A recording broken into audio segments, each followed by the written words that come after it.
Hi there. Okay, this video is intended to give you an idea of how to use the contract system. First thing to remember is a contract is a regular recurring job on specific days of the week at specific times. So we would create a contract pattern to fit a regular recurring job dependent on the day of the week, and that job contract can run for a specific time, say 3 months, for example. It could have specific exclusion dates, for example, for public holidays, or in the case of schools, you could also create an exclusion date to not run the contract or spawn the contract over the school holidays, etc. Now, contracts are also different insofar as contracts are always applied against an account. So, because obviously you'll have multiple jobs which will be raised as a whole and placed against the account, and then your accounts team would then raise an invoice with those jobs, say for the month end, with all those jobs from the contract raised onto that one specific invoice. So, if I can just show you how to do that. First of all, we can find the contract section by looking on the left-hand menu down to Finance and then click on Contracts. Once the contracts window is open, if you've got any in there, you will see them. And if we scroll down at the bottom, you will see the option to create new. So we're going to create a new contract. And here we can give the contract a name. So simple as that, just give it a name.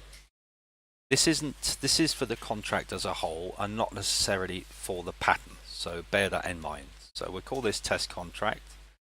Now, some people get confused here on the account section, because remember, we have to tie a contract into an account.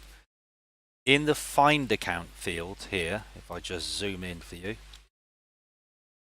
find account field is the one we need to go to. We can then type in the name or the first few letters of the account, should find it there, and then it will populate the most basic details in there for you. And then select frequency, so this would be a monthly invoice. Again, you have the ability to add customer notes here or internal notes, but that's it essentially on the left hand side. Now we go over to the specific, what we would call the job pattern. So within this main contract that we're creating, we can have many different patterns here. So let's give this a name, and we'll call this the Monday contract. Okay. In this box here, from already quote, wording is ambiguous here, but what this means is if you already have a job created which matches the contract you're trying to run here.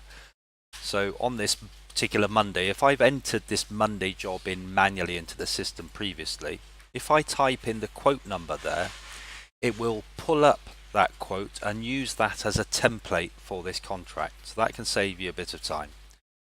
Company name, this is generally the same as the actual account name, but it can be different. So for example, your main account holder might be subcontracting this job. So this again is useful just to give yourself an indicator of where this or who this specific contract would involve with. Now, and over here, let me just copy this email into here, because these details can be different. Now on this one, we'll just select 12 passengers, vehicles, journey type, so we can have this under schools for school trip or school run. And now we can price this job here, so when the invoice is already pushed into the system, because this will go straight against this account, it will have the price there as well. So price this here. Now here comes the actual job creation. So this job is at 8 o'clock in the morning. Here's the pickup. address here, and it's going to Oxford. Go. And picking up Latimer Road, that will do.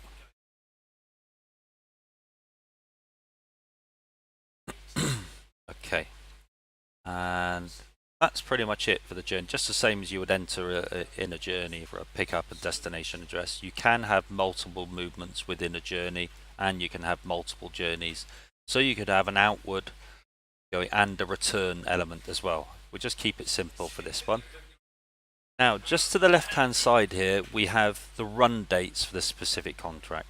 So I'm just going to make it quite simple, and I'm just going to set this contract to run from May, June until the end of July. So here I'll select the start date for the 1st of May, and then we'll go to the end of July here. That's that done. That's the start date, the end date, and the days of the week that it's not running. So please don't be confused here. So what I will do is I will select Tuesday, Wednesday, Thursday, Friday, Saturday, Sunday, because it's only running on the Monday. This is the Monday contract. Now, if I wanted to add any exceptions, for example, public holidays and so on, I could add those in here, or by individual days, or by a range of dates. Days ahead. This is the number of days ahead that you would like the system to check to see if there are any jobs. The best value is the default 60 days, but make sure you tick here in this box, and also select an ideal number is 7 here for the number of days. So 60 days ahead to look, number of days or number of jobs to spawn is 7. So now, once we've just checked over these details, make sure you got the start and end date, and actually that's July. That date's come up wrong. That should have been beginning of May. That again. There we go. 1st of May till the end of July. Only want it to run on the Monday. Days ahead to look 60. Number of jobs to spawn is 7. There's the pickup time 8 in the morning. Latimer Road going to Oxford. Make sure all the test details and the account details and the contract name here. So if I click on create new, and please don't rush this, just press the button once and wait, and that will load up. We can see here it's producing the jobs and saving the contract for you. Okay, so now if I scroll back up through the system, now I can see here's our contract here. That's the main sort of contract name, and then the subcontracts or patterns below it. So here we can see test contract, and here's the Monday contract that we actually entered in with the pricing on it as well. If I click on here, view quote, that will show me the jobs that it's spawned so far. So it's just produced one, which is going to be spawned on the Monday, the coming Monday. Okay, and you've got the price in there already and the details of the job there. Now that has actually created a physical job in the system. If I right click on that quote ID link, that will open up the job in the system. Let's say, for example, generally that contract picks up at 8 o'clock in the morning. If, for example, one particular day they said, no, actually we're not going to pick up at 8 today, can I change this till 7 in the morning? Then we can just open up that specific quote ID and enter into the job and edit the time directly here, change it to 7. That's it, and click quick save as you would do in the normal way. So the rest of the jobs that contract produces and spawns into the system will still be at 8 o'clock, but you're able to edit that one uniquely there. Okay, now once those jobs have run, we can see here that that's been assigned against the account, and it tells you here in the job detail as well that it's from the test contract and the Monday contract pattern. They will appear within the account detail. So if we go here into accounts, we'll look up that specific account name, which is First Choice Travel Shop 123. If I look under jobs, and if I go to the correct quote ID, which will be from here till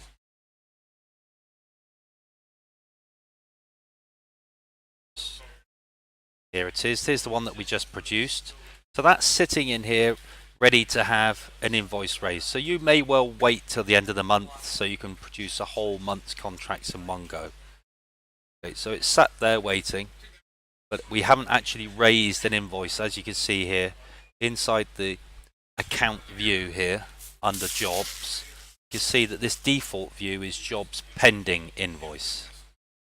Now if we had invoiced it, we could check those as well by clicking on jobs invoiced. Then we could see the actual invoice number and the job number here.